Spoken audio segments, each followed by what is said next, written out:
Les saluda la profe Gabriela. Espero que se encuentren muy bien. Espero que se encuentren acatando todas las órdenes sanitarias que nos han enviado el Ministerio de Salud. Espero que realmente el no encontrarnos en el centro educativo sea porque ustedes se encuentran en sus hogares. Así que, muchachos, reiterarles la importancia del lavado de manos constantes, de no salir de sus hogares, de tratar de tener el menos contacto posible con personas, porque es la única manera de poder evitar el contagio y la propagación del coronavirus, que es el virus que está afectando a nivel mundial a la población humana y que en este momento no tenemos una vacuna, que por lo tanto no tenemos manera de controlarlo. Bueno, esta situación que está viviendo el país nos ha provocado el tener que irnos del centro educativo por unos días. No sabemos si esos días se puedan extender en algún momento, así que tratando de evitar ese tipo de situaciones, bueno, los invito a que me acompañen en estas sesiones de clases que voy a estar pasándoles con su profesor guía. Lo que he tratado de hacer es grabar la clase para que ustedes desde su hogar puedan repasarlo, la 7.1 que ya lo habíamos abordado y la 7.2 que no lo habíamos abordado todavía. Bueno, aquí lo van a tener. Ojalá todos puedan accesar al documento, ojalá todos puedan verlo desde sus hogares y puedan realizar las actividades que les voy a mencionar al final que tienen que realizar. Antes de iniciar, les invito a que tengan en sus manos cuaderno y material para que lo tengan a mano, porque voy a estar haciendo mención de él y voy a estarles diciendo constantemente de que revisen o de que recuerden o que vayan a tal página y revisen tal situación. Entonces es importante que tengan a mano material, ¿verdad? Que nos sentemos en la mesa, cuadernito, material, lápiz y celular, computadora o lo que tengan para poder accesar al video y nos sentemos a una clase de estudios sociales. Les había mencionado, chicos, desde el primer día que en estudios sociales, en 7.º año, lo que vamos a analizar básicamente es historia. Y entonces muchos tratábamos de entender, ¿verdad?, de explicarnos qué es los estudios sociales. Entonces les decía que es el estudio de la sociedad, como bien lo dice su nombre, pero que al final del día es el ser humano cuestionándose cosas. Entonces les había dibujado en la pizarra un ser humano con varios signos de pregunta a su alrededor, donde hacía alusión de que esas preguntas que el ser humano se había cuestionado a sí mismo de su origen y de su naturalidad, al final del día es lo que nos da a nosotros los insumos para trabajar. ¿Por qué? Porque esas mismas preguntas que nos hemos hecho en algún momento son la explicación que estamos en este momento por empezar a trabajar. Entonces, ¿qué vamos a hacer? Bueno, vamos a trabajar historia. Vamos a ver la historia de la humanidad, de nosotros mismos, de los seres humanos. Pero cuando yo les comento a ustedes, cuéntenme en su historia de vida, ustedes obviamente van a arrancar desde el principio, desde el momento en el que nacen, desde los primeros recuerdos que ustedes tienen hasta los momentos actuales. Entonces, ¿por qué hago alusión a esto? Porque no podemos empezar a ver la historia del ser humano sin irnos al pasado, sin empezar desde su inicio y tratar de entender el origen del ser humano como tal desde que inicia o desde que nosotros podemos tener evidencia de su nacimiento, de su aparición en la Tierra. Por lo tanto, vamos a hacer un viaje 70.000 años atrás, pero para poder ver historia, para poder entender este viaje que vamos a hacer al pasado, para mí particularmente, como docente, creo que lo más fácil es poder hacerlo a través de una línea del tiempo. Por eso en clase habíamos elaborado, habíamos copiado una línea del tiempo. ¿Recuerdan? Bueno, vamos a irnos a esa línea del tiempo que tenemos en el cuaderno y vamos a repasar un momento. Les había mencionado que existe un acontecimiento que me marca un antes y un después en esta línea del tiempo. Es decir, que si trazamos una línea que evidencia el periodo y todo lo que hemos vivido, hay un acontecimiento que me va a dividir este gran cuento, esta gran historia en dos. En la prehistoria y en la historia. ¿Qué va a ser lo que me marque eso? La aparición de la escritura. Va a ser la aparición de la escritura lo que a muchos historiadores les va a indicar que es el fin de un periodo para dar inicio a otro. Podríamos estudiarlo todo de corrido, claro, pero es más fácil dividirlo en periodos o en etapas para poder entenderlo, porque estamos hablando de millones de años, que eso nos va a hacer un enredo si lo vemos todo junto. Entonces, si lo dividimos en partes, es más fácil ir entendiéndolo. Entonces vamos a tener por un lado la prehistoria. La prehistoria se va a desarrollar desde el origen, desde la aparición del ser humano como tal, hasta la aparición de la escritura. ¿Ok? Todo esto va a ser la prehistoria. Y por otro lado, tenemos la historia, que va a ser de la aparición de la escritura hasta nuestros días. La prehistoria, que como bien lo dice su nombre, prehistoria, antes de la historia, se me va a dividir en dos edades, en la edad de piedra y en la edad de los metales, que lo tenemos en el cuadro a continuación, que ustedes también tienen en su cuaderno y que pueden ver desde ahí.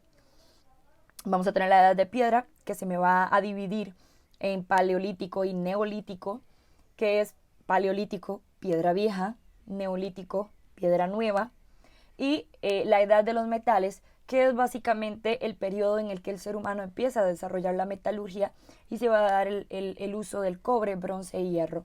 El hierro como la última edad dentro de la prehistoria, que va a dar paso ahora sí a la historia. La historia se me va a dividir por su parte en edad antigua, edad media, edad moderna y edad contemporánea.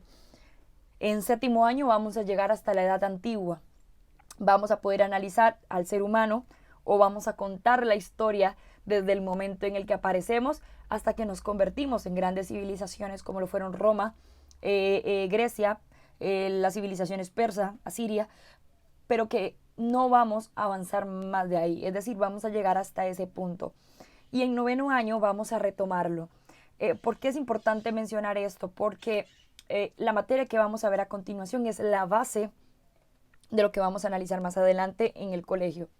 Y no solamente eso, no es una materia para un examen, es una materia para la vida. Entonces es importantísimo que a ustedes les quede claro todo lo que a continuación vamos a ir trabajando. Entonces en este cuadro ustedes van a encontrar varias características. Recordarles nada más, ¿verdad? Que el tema que vamos a empezar a analizar se llama del nomadismo a las sociedades agrícolas, movilidad y ocupación del espacio geográfico. ¿Qué quiere decir eso?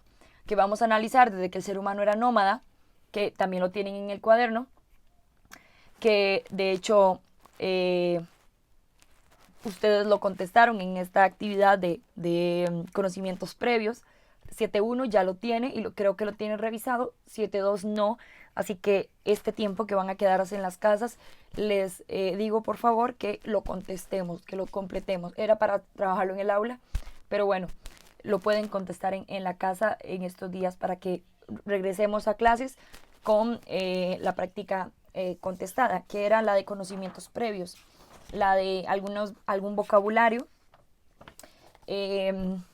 necesario para poder entender correctamente la materia, y una pregunta antes del vocabulario que decía lo siguiente: ¿qué sabes de los primeros seres humanos que habitaron el planeta Tierra? ¿Cómo sobrevivían? ¿Cómo sobrevivieron? ¿Qué comían y dónde dormían? Eso lo van a contestar ustedes basado en lo que ustedes crean y consideren. No tienen que abordar materia, no tienen que buscar en internet.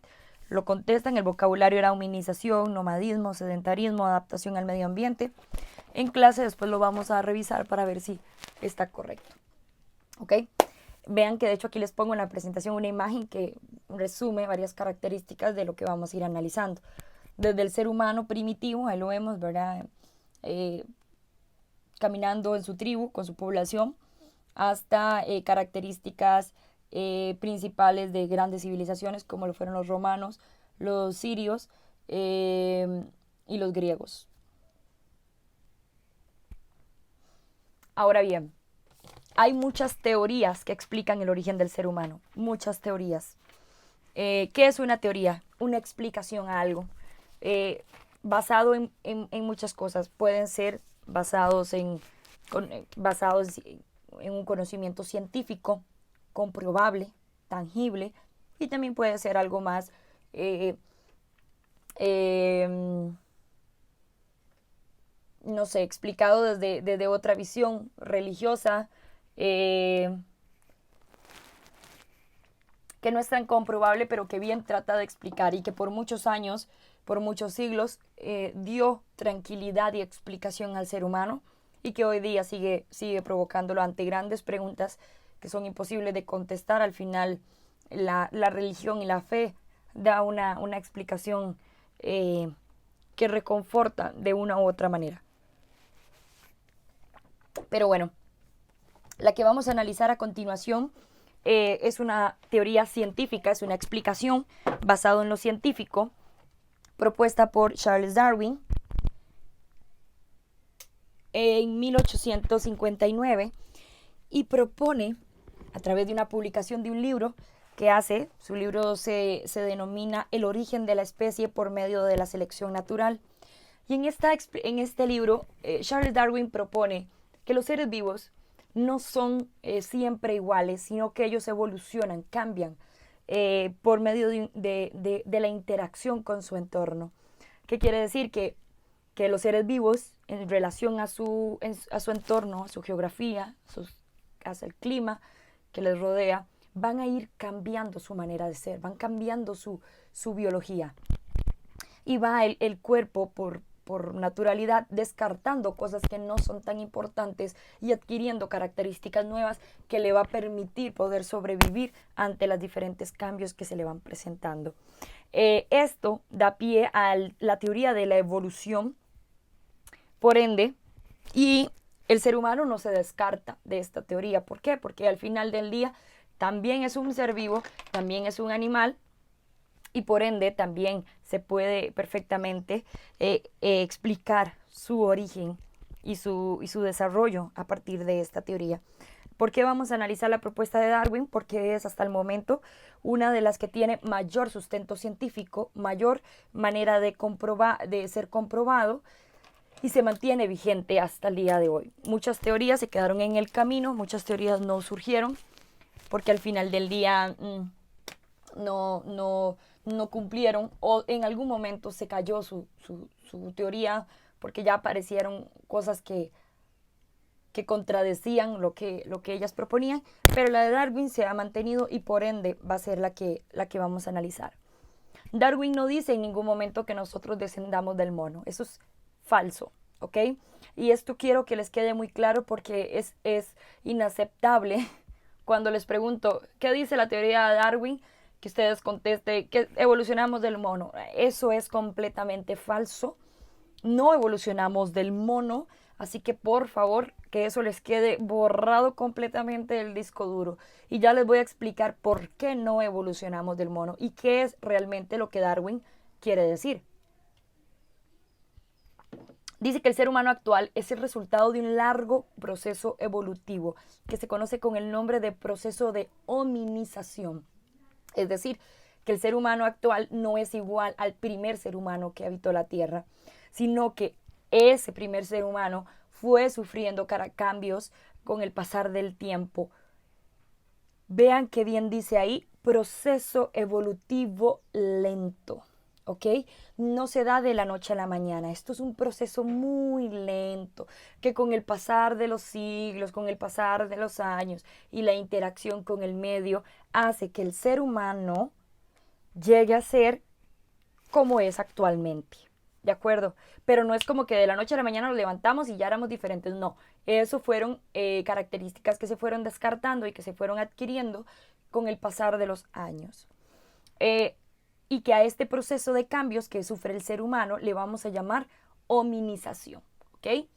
Ahora, el proceso de hominización es la progresiva adquisición de características que que terminaron por diferenciar a los homínidos del resto de los primates. Nosotros no evolucionamos del mono, nosotros evolucionamos de un ancestro común llamado homínido y que este homínido fue convirtiéndose y cambiando paulatinamente hasta diferenciarse completamente del resto de los primates. En algún momento las civilizaciones, iniciando su pensamiento y tratando de explicar, cuando ya tenemos un desarrollo mental un poquito más grande, tratando de explicar el qué somos, de dónde venimos, de dónde surgimos, eh, se explicó este origen de la humanidad a partir de la creación de seres divinos. Es decir, nos creó un Dios, ¿ok? Un Dios omnipotente, crea todo y nos crea a nosotros. ¿Cómo se llama ese Dios? Bueno, ese Dios va a cambiar de nombre dependiendo de la civilización, va a cambiar de manera de ser o sus características físicas dependiendo de la civilización. Pero al final del día hay un común denominador, y es que todas las civilizaciones en algún momento explicó el origen de las cosas a partir de dioses. Todos tienen dioses. Y nosotros mismos tenemos nuestro Dios, ¿verdad? Entonces, hasta hoy día, el tema de los seres divinos es muy importante.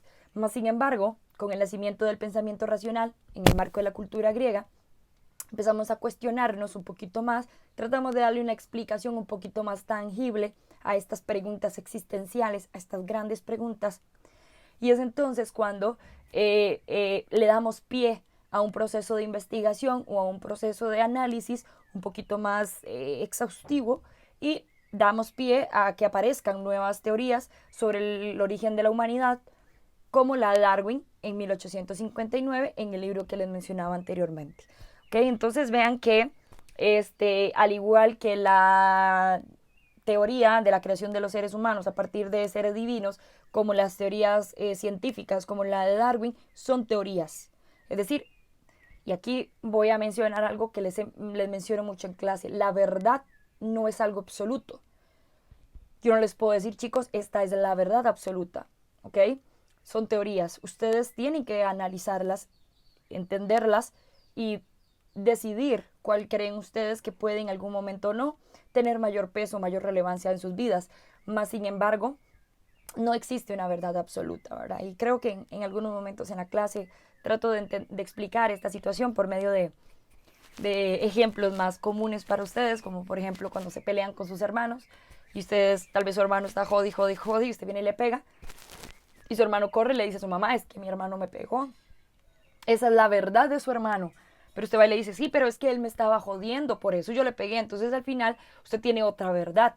Es decir, hay varias verdades, son relativas, tienen que ver mucho con quién los esté diciendo, ¿verdad? Entonces no existe una verdad absoluta como tal, ni en la vida común, lo que vivimos a diario, ni en la ciencia en este punto, ¿verdad? Que sí trata de explicar desde una perspectiva más tangible, más comprobable, pero que al final sigue siendo una teoría, y que muy posiblemente dentro de cientos de años puedan aparecer nuevas cosas que nos alimenten más esta teoría o que la descarten, etc. Acá aparece una imagen que les he adjuntado en donde se puede ver un poco la evolución del ser humano desde el primer eslabón hasta el último, el Homo sapiens sapiens.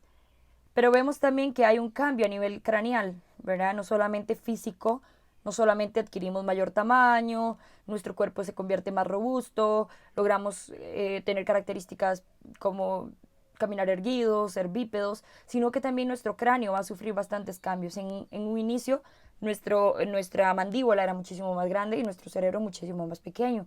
Esto va generando cambios a tal punto en donde el último cráneo, el que es más alusivo al ser humano, es muchísimo más grande que la parte del cerebro como tal, que lo que es la mandíbula. Y esto ya lo vamos a ver por qué.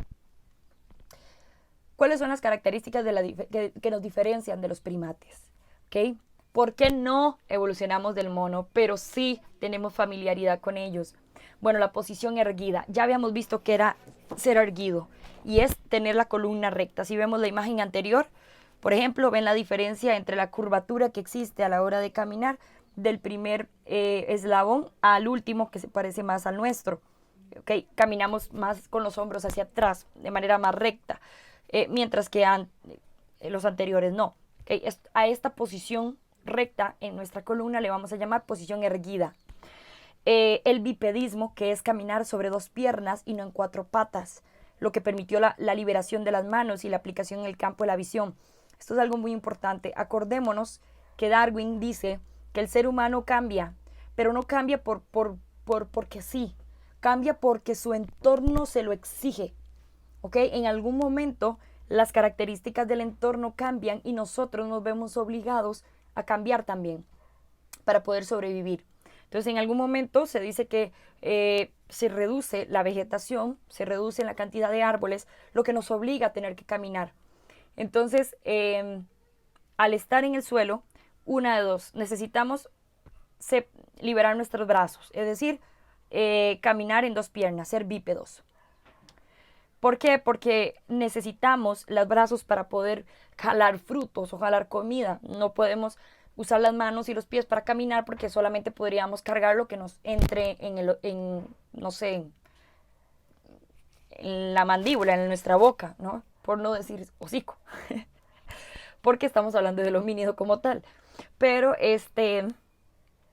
entonces vemos la necesidad de liberar nuestros brazos. Esto nos provoca el bipedismo y a la vez tener una posición erguida nos va a permitir ganar altitud y al ganar altitud podemos tener un mayor campo de visión.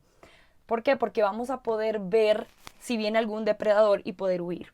Cosa que si estamos encorvados no podríamos. Entonces vemos cómo el entorno nos obliga a que nuestro cuerpo cambie.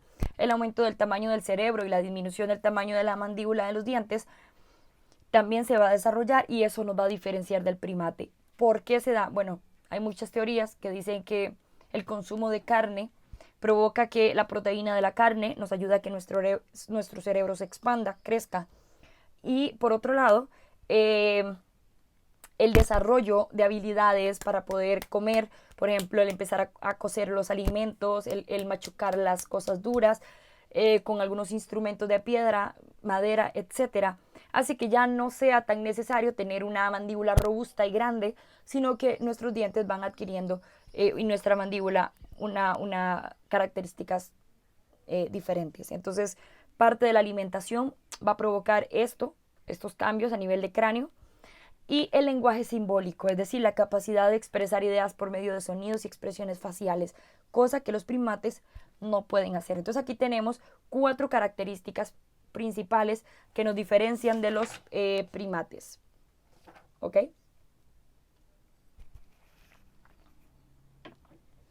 Ahora bien, claro, vamos entendiendo hasta el momento todo, ¿no? El ser humano se pregunta de dónde venimos. A partir de esta pregunta, tratamos de dar explicaciones, inicialmente a través de explicaciones divinas, pero con el desarrollo del pensamiento racional empezamos a dar paso a teorías un poco más científicas de cómo surge el ser humano. El ser humano, desde la perspectiva de Darwin, ha cambiado en el transcurso del tiempo y esto gracias a los cambios del entorno geográfico y ha hecho que llegue a ser lo que es hasta hoy. La pregunta es, ¿y dónde surge ese primer ser humano? ¿Dónde está la cuna de nuestra humanidad? ¿Dónde se da el origen del primer eslabón de ser humano? Y aquí es donde aparentemente, según los historiadores, la cuna de la humanidad se da en África. Ahí han encontrado los vestigios más antiguos del ser humano.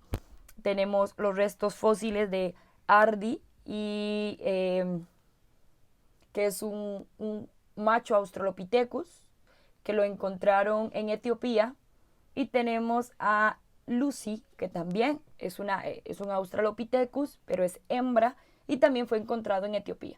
¿Okay? Entonces, al ser los fósiles más antiguos que hemos encontrado, a través de análisis que se le han hecho a los restos fósiles, entonces nos evidencia que en África está la cuna de la humanidad, que ahí se dio el proceso de hominización y que de África se expande a otras partes del mundo, dejando el continente africano como el origen de la humanidad y como la cuna de la humanidad. En clases les pongo el mapa mundi y los ubico, ¿ok? 7.1 ya están ubicados, 7.2 cuando nos veamos vamos a estarnos ubicando, pero igual acá les puse un mapa, ¿ok? Este mapa es importante, también se los voy a mandar en una fotografía después para que me realicen una práctica, pero en este mapa podemos ver en el sector rojo, es el sector en donde se da los hallazgos de los fósiles más viejos, más antiguos, por lo que ubica a este sector de África como la cuna de la humanidad, y que ahí, siguiendo las flechas rojas que pueden ver, se va a ir dando la expansión o el desplazamiento del ser humano a otras partes del mundo. ¿Ok? Entonces, en esta parte de acá que se ve como amarillilla, es como en donde se van a ubicar o vamos a encontrar las civilizaciones más antiguas que vamos a ver más adelante en este sector de acá. Es un sector muy fértil, muy importante, y vamos a ver más adelante por qué. El cómo llegaron los seres humanos hasta el continente americano, si surgen en África, eso es materia que también vamos a analizar más adelante. Así que de momento nos interesa saber que el ser humano surge en África, que surge en este sector y que de ahí se va a desplazar a otras partes del mundo. Ahora bien, ¿qué son los homínidos? Hay varias explicaciones. Si vamos a buscar, dice que los homínidos, de todo el reino animal, los animales a los que más nos parecemos los seres humanos son a los chimpancés. ¿Quiénes son los homínidos? El eslabón nuestro, es decir, la especie del cual nosotros hemos evolucionado. Y dice que por medio de análisis de ADN, los seres humanos y el chimpancé comparten un 98-99% de ADN. Es decir, es casi imposible negar la familiaridad. Y para eso quiero que nos ubiquemos en la página número 13 del material que ustedes tienen, en donde van a encontrar una imagen en donde trata de explicar cómo es que se da esto, ¿ok? ¿Qué es lo que se dice entonces? Se dice que tuvimos un ancestro común, los primates y nosotros. A esto le vamos a llamar protoprimate. Este protoprimate va a ser un animalito parecido a un roedor, y de él se van a dar una ruptura entre dos grandes familias, los monos y los simios. Nosotros vamos a pertenecer a la familia de los simios, no la de los monos, ¿ok? En la familia de los simios hay varias especies. Los catirrinos, gibones, orangutanes, gorilas y chimpancés. Y sapiens, que somos nosotros. El chimpancé es, en esta familia de los simios, la que más se parece a nosotros porque comparte un 98 y un 99% de ADN. Sin embargo, por ejemplo, los gorilas tienen un 85 y un 90. Tampoco es que hay una gran diferencia. Pero bueno, al final del día lo que quiere decir es que nosotros no evolucionamos ni del chimpancé, ni del gorila, ni del mono.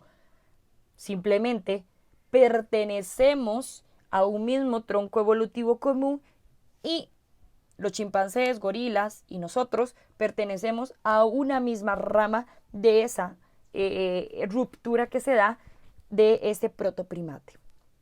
Pero bueno, esto que acabo de decirles lo entendería muchísimo mejor si a la hora de escucharme también van observando esa imagen que les digo que tienen en la página número 13. Se cree que hace entre 7 y 5 millones de años se produjo una separación entre los chimpancés y los antepasados más antiguos del ser humano actual, y aparecieron las primeras características que nos definen como humanos: la postura erguida, el bipedismo, entre otros. Ya sabemos qué es erguido y ya sabemos qué es bípedo. Ahora bien, dentro de este proceso evolutivo del primer homínido hasta nuestros días, encontramos la familia de los Australopithecus. Los Australopithecus son muchos los eslabones que podemos encontrar y son muchos los nombres, pero no vamos a analizarlos a todos, simplemente vamos a hablar de los Australopithecus como familia. Ellos, los Australopithecus, tenían un cerebro pequeño, parecido al de un chimpancé, de unos 500 centímetros cúbicos de tamaño. Eran bípedos, es decir, caminaban en dos piernas, aunque todavía trepaban árboles. No eran demasiado grandes. Las hembras medían alrededor de 1 metro y pesaban alrededor de 30 kilogramos, y los machos medían unos 50. Tal vez algunos de ustedes en 7º año puedan tener el tamaño de un Australopithecus, ¿verdad? Ahora, imagínense, ustedes tienen 12 años y tienen esa altura. Eso era la altura promedio de un Australopithecus. Y pesaban alrededor de 45 kilogramos. El macho era más grande que la hembra. Eran vegetarianos, no fabricaban herramientas y sus manos y pies se separaban se parecían bastante a la de los seres humanos actuales. Es decir, nuestros pies eran muy parecidos a los de ellos y nuestros brazos y manos también, ¿verdad? Este pulgar opuesto que nos caracteriza muchísimo. También existió otros más pequeños, principalmente en las llanuras de una altura de 1,20 metros como máximo y con dientes adaptados al consumo de carne. Okay, entonces vean que los australopithecus no eran todos iguales, sino que habían diferentes tipos de australopithecus y ambos y todos tenían características particulares dependiendo de la zona en donde estuviesen ubicados. Porque acuérdense que el ser humano va a evolucionar conforme al entorno en el que se encuentra. Por eso a nivel mundial los seres humanos somos diferentes, tenemos características físicas diferentes y colores diferentes, y eso no nos hace ni menos ni más, simplemente nuestro cuerpo se ha adaptado a las características del entorno en donde están ubicados. Ahora bien, ¿qué es un homínido? Según la RAE, se caracteriza por un aspecto antropomorfo y por no tener cola, y cuya familia pertenece al hombre y otras especies como el chimpancé, el gorila y el orangután. Por otro lado, tenemos otra definición que dice que llamamos homínidos a los eslabones posteriores a los australopithecus que se caracterizaban por dos grandes avances, la posición erecta y la fabricación de instrumentos. El primer homínido que vamos a analizar es el Homo habilis. Vamos a ubicarnos en la página 15. El Homo habilis se considera el primer representante del género Homo. ¿Okay? Los restos más antiguos tienen una antigüedad de unos 2,5 millones de años y se han encontrado en el este y sur de África. Al principio se alimentaban de carroña, restos de animales muertos cazados por otros animales, y luego consiguieron cazar animales de pequeño tamaño, con lo que su dieta se volvió omnívora y su adaptación a otros hábitats fue muchísimo más fácil. Fue el primer homínido que fabricó herramientas. Vean por eso la imagen que les pongo a continuación. La imagen que está a la par me gusta mucho porque caracteriza físicamente cómo podía haber sido el Homo habilis, pero adicional tiene esa característica de la piedra que tiene en su mano. Es decir, es el primero que empieza a hacer uso de herramientas, pero muy primitivas. Es decir, no son herramientas elaboradas, pero ya empieza a hacer uso de otras cosas de su entorno para ayudarse. Se piensa que vivía en núcleos familiares no demasiado grandes y se establecía en campamentos. Tenemos el Homo erectus. El Homo erectus va a tener un cerebro un poquito más grande, de unos 900 y unos 1200 centímetros cúbicos, medía entre 1,50 y 1,70 metros. Vean que ya es más alto. Además, vean la imagen, su posición erguida ya es mayor. Su dieta era omnívora y cazaban animales de mayor tamaño. Vean, por ejemplo, otra característica del Homo erectus es que su herramienta ya es un poco más elaborada. Fue el primer homínido con tendencia a migrar. Es el primero que empieza a caminar y a salirse de su entorno. Salió de África y se dirigió hacia Asia. Llegó a Indonesia, China, hace más o menos 1 millón de años. Es posible que construyeran botes y navegaran por el mar, pero todavía es incierto. Siguieron realizando herramientas poco evolucionadas, aunque las conservaban. Esto es algo muy importante, lo que va a continuación. Aprendieron a conservar el fuego. Esto es fundamental.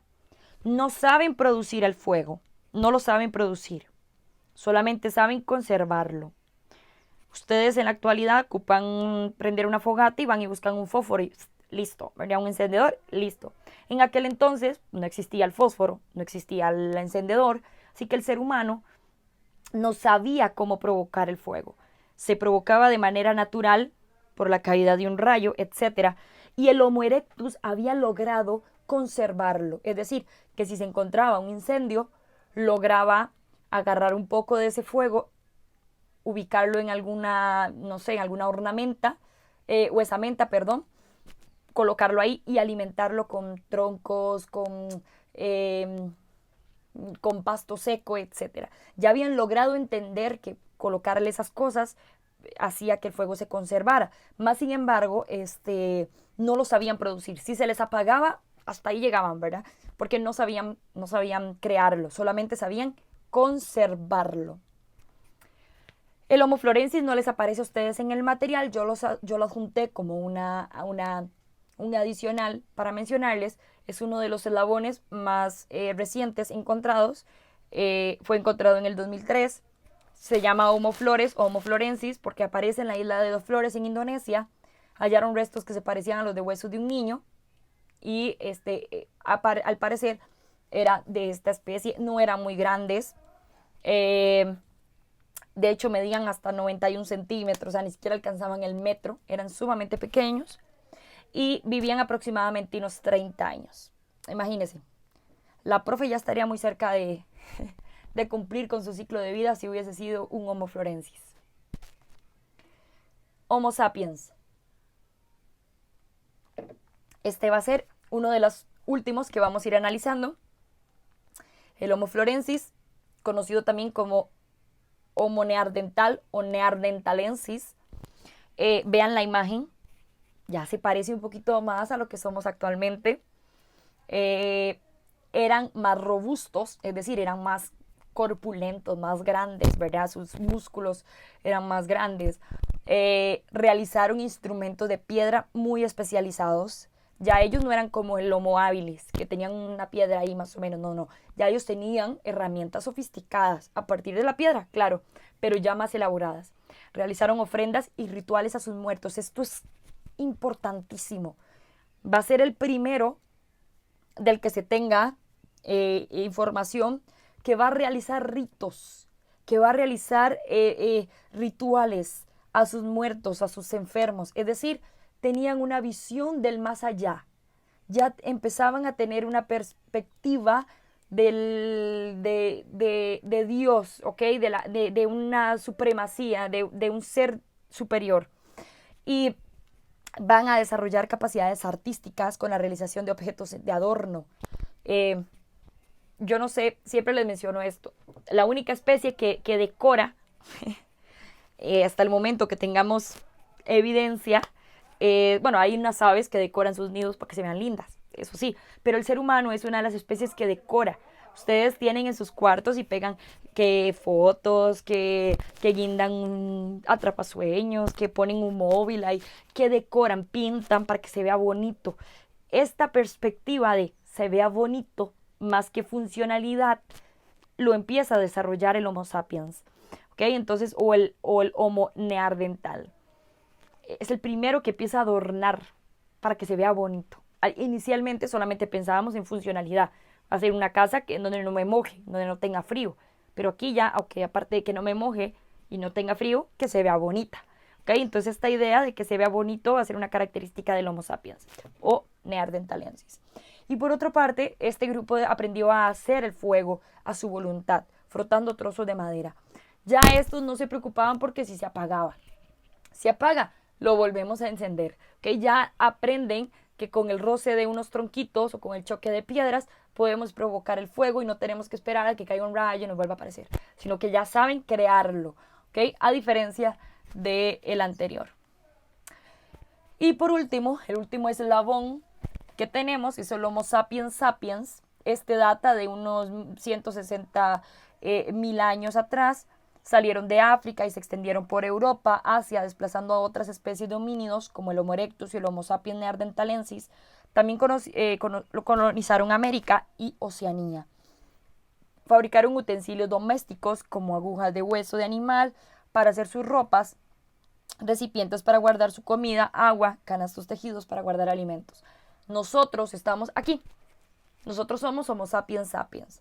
¿Okay? Que tenemos habilidades mayores, que tal vez ya no vivimos como la imagen que aparece en esa fotografía. Claro, pero biológicamente no hemos tenido ningún otro cambio. Nuestro cráneo es igual, nuestro cuerpo es igual, es decir, hemos tenido variaciones, más que todo en habilidades adquiridas, pero todavía actualmente tenemos poblaciones humanas que viven basado en sus características de tribu, como las vemos en la imagen que tenemos ahí. Así que tampoco es como que seamos tan diferentes. Ok, entonces, de esta manera, rápida y concisa, trato de analizar rápidamente el proceso de la evolución humana. ¿Okay? Ustedes tienen esa información en su material. Les invito a que después de ver esto le peguen una leída.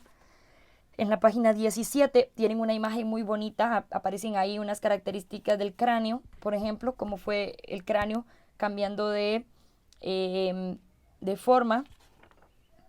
Y me van a realizar en la página 18 el asocie y la pregunta número 2 que dice, analiza la siguiente frase, los seres humanos poseen parientes cercanos que son los homínidos y parientes lejanos que son los monos. Para justificar su respuesta, anote 3 diferencias entre los monos y los simios.